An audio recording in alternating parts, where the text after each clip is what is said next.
રાજ્યમાં જે રીતે પ્રદૂષિત પાણીનો કહેર જોવા મળી રહ્યો છે તેના કારણે લોકો પરેશાન જોવા મળી રહ્યા છે। અપડેટ પર નજર કરીશું। જે અપડેટ પ્રાપ્ત થઈ રહી છે તેના પર નજર કરીએ।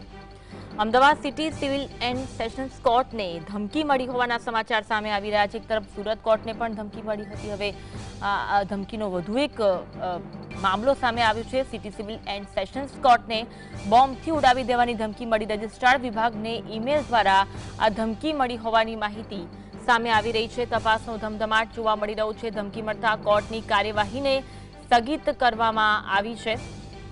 કોર્ટની સમગ્ર કાર્યવાહીને સ્થગિત કરી તપાસ કરવામાં આવી રહી છે। બોમ્બ સ્ક્વોડ, ડોગ સ્ક્વોડ સહિતની ટીમો છે તપાસના અર્થે પહોંચી હોવાની પણ માહિતી જોવા મળી રહી છે। પરિસરને ખાલી કરાવવામાં આવ્યું।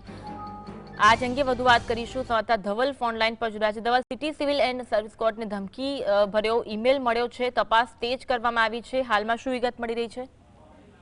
जी ચોક્કસથી અન્વી વાત કરવામાં આવે તો ફક્ત અમદાવાદની city civil and sessions court નહીં પરંતુ સુરત, રાજકોટ અને ગુજરાત હાઈકોર્ટને પણ આ પ્રકારનો જે ધમકીભર્યો ઈમેલ છે તે મોકલવામાં આવ્યો છે। ગઈકાલની વાત કરવામાં આવે તો ગઈકાલે અમદાવાદ ગ્રામ્ય કોર્ટને આ પ્રકારનો જે ધમકીભર્યો મેલ છે તે મોકલવામાં આવ્યો હતો। જે આજ વહેલી સવારે જ્યારે ધમકીભર્યો મેલ અમદાવાદની સિટી સિવિલ એન્ડ સેશન્સ કોર્ટને મળતા રજિસ્ટ્રી વિભાગ દ્વારા જે પોલીસ છે, સ્થાનિક પોલીસ છે, બોમ્બ સ્ક્વોડ છે, ડોગ સ્ક્વોડ છે તેને જાણ કરવામાં આવી હતી ને તાત્કાલિક ધોરણે તે લોકો ત્યાં આગળ પહોંચ્યા હતા। જે કોર્ટ કાર્યવાહી છે તે થોડા સમય માટે જે છે તે સ્થગિત કરવામાં આવી। સ્થગિત કર્યા બાદ અત્યારે હાલ જે કારંજ પોલીસ સ્ટેશન સહિતના ઉચ્ચ અધિકારીઓ પણ ત્યાં આગળ અત્યારે કોર્ટની અંદર જોવા મળી રહ્યા છે। બોમ્બ સ્ક્વોડ અને જે બીડીડી એટલે કે બોમ્બ સ્ક્વોડની જે ટીમ છે તેના દ્વારા કોર્ટ પરિસરનું જે સઘન ચેકિંગ છે તે પણ હાથ ધરવામાં આવી રહ્યું છે અને કોર્ટ પરિસરની અંદર જે બહારથી આવતા જે અસીલ હોય છે તેમને અત્યારે અંદર ના આવવા માટેની સૂચના પણ કરવામાં આવી છે, કારણ કે જ્યાં સુધી સઘન ચેકિંગ પૂર્ણ ના થાય ત્યાં સુધી